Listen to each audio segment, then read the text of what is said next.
Ashama harkafuun akkam jirtu kabajamtoota hordoftoota caffee miidiyaa oduu yeroo kana qabannee isiniif dhiyaannee jirra. Hanga xumura oduu keenyatti nu hordofaan affeerraa keenya oduu waliin allaliseessisaa.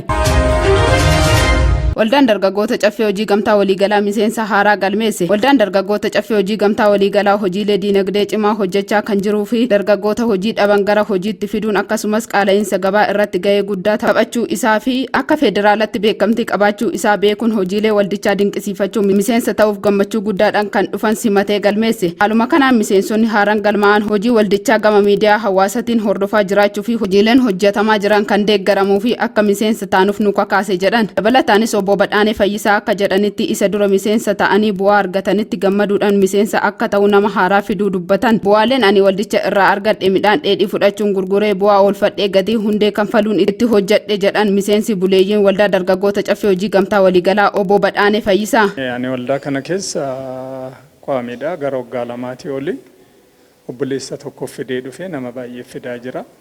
Waldaa kana abdii irraa qabna, wanna baay'ee irraa eegna. Minaan illee fayyadamaan jirama asiif fudhanna. Gatiin isaa kan gabaarraa gadi bu'aa sila ta'eefu itti asitti fayyadamaan jiran. Haala kanaafan nama fidee dhufe nama kanaan duras nama baay'ee fidaa jira. Gama biraan ammoo waldaan ijaarsa mana jireenyaa itti adeemaa jiru irratti namoonni obsa dhabanii gungumaniif ergaa kan dabarsan miseensi waldaa dargaggoota caffee hojii gamtaa waliigalaa obbo Badhaanee Fayyisaa miti miseensa waldaa hedduuf waggaa 3 keessatti mana jireenyaa ijaaree qaqqabsiisuu kan nama dhuunfaa tokko aarsaa hedduu nama kaffalchiisa. Obsa haa qabaannu jedhan. Namni garuu fe'iin nama murtaa'u. Odoo har'uma hojjetameetti kenname hin fe'a.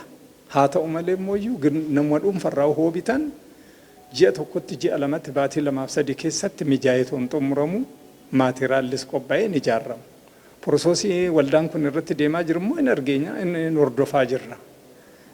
Abbaa qabeenyaa biyya alaa jiran waldoota adda addaa wajjin addunyaa irratti asuma irratti nifaasa kilaaftoo kanaan magaala Finfinnee keessa kantiibaa biiroo kantiibaa adeemsa inni deemaa jiru hin argina. Wanti suni abdii qaba hin murtaa hin ta'a. Garuu ammasitti mooyyuu waldaa bira ejjetanii to'i abdiidha waldaa kana bira ejjetanii to'i deeggarsa godhuun yaadanis wanna qabaniin gargaaruun dirqama jedheen yaadaan nurraa eegamu. Dhumarratti miseensonni haaraan galmaa'an hojiilee boonsaa waldichaa haala eegneen olitti haala gaariidhaan fuula ifaan nu simatan. Hojimaata keessan ni dinqisiifanna isin faana jirra abdii isinirraa qabna jechuun yaada isaanii ibsatan. Gaanaan namoota 12 loltuu ajjeesan irratti hidhaa umurii guutuun adabde. Manni murtii Gaanaa namoota 12 waggaa 7 dura qondaala waraanaa ajjeesuun balleessaa irratti argame hidhaa umurii guutuu itti murteesse. Namoonni amma hidhaan umurii guutuu itti murtaa'e kunniinis kanneen 16 caamsaa 2017 keessa Meejar Maaksiweel Mahammad naannawa Daankeeraa Obosaawutti ajjeesuun shakkamanii fi biyyattii keessatti dheekkamsa olaanaa kaasee turte. Manni murtii olaanaa magaalaa guddoo Akiraa keessa dhaddacha wixata kaleessaa ooleen namoota 12 kanneen irratti ajjeechaa raawwachuu fi ajjeesuuf karoorfachuu balleessaa itti murteesseera. Murteen kunis nama siyaasaa namicha osoo qondaalli waraanaa kunniin fiigaa jiru hawaasa walitti qabuun miidhaa irratti raawwachuun akka ajjeefamu taasises ni hammata. Shakkamtoonni gara biraa lama ammoo erga manni murtee balleessaa irratti dhaabee booda bilisaan gadhiifaman. Ministeerri waraanaa umuriin isaa waggaa 32 ture kunis wayita daboodhaan saamtuu hidhateedha jedhamee reebamuun ajjeefametti inni garuu naannoo bulchiinsa jiddugala biyyattiitti hojiirra ture. Inni loltoota akka albuuda naannichaa eeganiif naannichatti bobbaafaman keessaa tokko ture. Yeroo oduun waa'ee ajjeechaa isaa wayita dhaga'ame biyyattii guututti dheekkama cimaa kaasee ture. Haatee sana hordofuunis shakkamtoota 50 ol kan to'ataman yoo ta'u erga adda baafameen booda 14 qofti himannaan irratti dhiyaate. Sirni awwaalchaa loltuu kanaas sadarkaa kabaja waraanatti Akiraa keessatti kan raawwatame yoo ta'u bara 2019 keessa ammoo siidaa isaa akka duula tarkaanfii jumlaatti gargaaramuutti Akiraa keessa dhaabeef.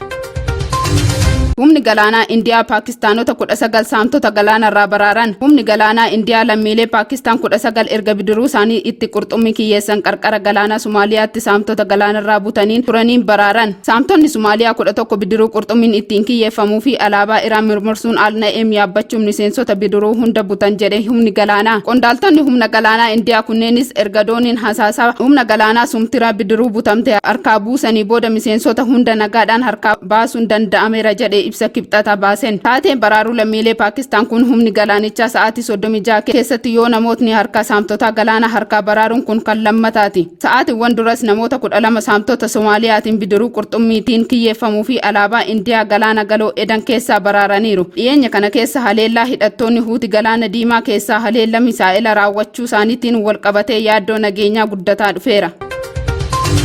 mootummaan Angoolaa doonii dhiyeenya Huutiin misaa'ilaan haleela kan koomiti jedhe. Dhaabbanni boba'aa mootummaa Angoolaa Soonaan gabaasaalee doonii torba darbe keessa hidhattoonni Huuti galoo galaana Edan keessatti haleelamte qaama doonii isaati jedhu haale. Dooniin Yuunaayitid Kingdom waliin hidhata akka qabdu himame tokko guyyaa jimaataa loltoonni Huutii erga misaa'ilaa itti dhukaafame booda galoo galaana Edan keessatti sa'aatiiwwaniif boba'aa turte. Hidhattoonni Huutii kan Iraanin deeggaramanii fi Yemen keessatti bu'uureffatan tarkaanfii Ameerikaa fi Biriitish fudhatanii deebii kennuu doonitti irratti xiyyeeffachuu himan. Mootummaan Angoolaa kan kana jedhe erga miidiyaaleen biyya keessatti gabaasaalee dooniin haleelame kun dhaabbata Soonaan waliin hidhata akka qabu gabaasanii booda ture. Soonaan dooniin dhiyeenya galaana diimaa keessatti misaa'iliin haleelamte Martiin Luundaan qaama dhaabbata keenyaa akka hin taane uummataaf ifa gochuu barbaadna jechuun ibsa baase dhaabbatichi. Dooniin hidhattoota Huutiin haleelamte tunis dhaabbata daldalaa meeshaalee Soonaan Gipuur keessaa tiraafikaa bakka bu'uun garuu alaabaa odolawwan Maarshaaliin imalti. Dhaabbanni Singaapuur kun ammoo kanneen Angoolaadhaaf boba'aa dhiyeessan muummee keessaa tokko. Akkasumas kaampaanii anniisaa kan Angoolaa keessaa irraa gahee qabu. Dhaabbanni Soonaan Gool akkasumas gahee dhaabbata Puumaa kan Angoolatti argamu keessaa qaba. Gurgurtaan meeshaalee waraanaa United States bara 2023 biyyoota alaatti taasiste sadarkaa olaanaa qabate. Ameerikaan bara darbe 2023 keessa meeshaalee waraanaa biyyoota addunyaatti gurguruun kan ishee gitu hin turre. Irra jireessi waraana Raashiyaa fi Yukureentu gatii ol kaaseef walumaa galatti meeshaalee waraanaa gosa garaagaraa doolaara biliyoona 238 gurgurteetti. Ministeerri haajaa alaa United States akka jedhutti mootummaan United States kallattii gabaa kan gurgure doolaara biliyoona 81 kun kan bara 2022 wal fakkaatan raawwateen yoo wal bira qabamu dhibbantaa 56 dabale. Kaan kubbaaniyyaa humna ittisa biyyattiitu biyyoota alaan wal arguun gurgure. Ollaa Yukureen kan taate Poolaand dhiyeenya kana humna waraanaa ishee babal'isuu jirti. Kanaaf meeshaalee waraanaa United States kanneenis hedduminaan bitteetti. Poolaand heelikooptara waraanaa filatamoo ta'an doolaara biliyoona 12 rokkeetti waraanaa akkaan fooyya'aa ta'e jedhamu doolaara biliyoona 10 akkasumas taankii waraanaa Abraas taank jedhamu ammoo doolaara biliyoona 3.7 bitteetti. Gabaasa kana ministeera haajaa alaa Ameerikaatu onkololeessa darbe wayita gabaasa waggaa dhiyeessuu ibse. Poolaand humna waraanaa qilleensarraa fi isa haleellaa misaa'ilaa irratti tajaajila argattuufis doolaara biliyoona 4 baasteetti. Ministeerri muummee Doonaald Taask hojii damee waraanaa ammayyeessuu fi babal'isuu mootummaa konservaatiivii isaan dura ture cimsanii akka itti fufan waadaa seenaniiru. Karoorri kun galmi isaa Awurooppaa keessaa Poolaand dachee humna qabeettii fi sodaatamtuu gochuudha. Jarmaniin ammoo heelikooptara Chiinook jedhamu doolaara biliyoona 8.5 bitteetti. Bulgaariyaan konkolaataa waraanaa meeshaalee waraanaa hidhatan doolaara biliyoona 1.5 bitteetti. Noorweey ammoo heelikooptara ergama garagaraa raawwatan doolaara biliyoona 1 bitteetti. Akkasumas Riippaabilik Cheek jettiiwwan waraanaa fi meeshaalee waraanaa dhukaa kan doolaara biliyoona 5.6 Ameerikaa irraa bitteetti. Gabaasa meeshaalee waraanaa United States kun wayita biyyoonni hedduun Raashiyaatti dugda galan hedduu dabaleera. Raashiyaan meeshaalee waraanaa gurguruudhaan waggoota kurnan hedduuf Ameerikaatti aantee sadarkaa lammaffaarra turte. Bulchiinsi pireezidaantii Joo Baayiden deeggarsi Ameerikaa Yukureeniif taasiste dinagdee biyya keessaa deeggaru kunniin immoo karaa gurgurtaa meeshaalee waraanaa dhufe jedha. Biyyoota Awurooppaan alattis biyyoonni addunyaa hedduun meeshaalee waraanaa Ameerikaa irraa bitaniiru. Kooriyaan kibbaa doolaara biliyoona 5, Awustiraaliyaan doolaara biliyoona 6.3, Jaappaan ammoo doolaara biliyoona 1 bitaniiru. Kabajamtoota daawwattoota keenya oduun yeroo kanaaf qabannee dhiyaanne kana fakkaata ture hanga xumuraatti waan nu hordoftaniif guddaa galatoomaa jecha qophiilee caffee miidiyaa afaan waliin turtii gaarii.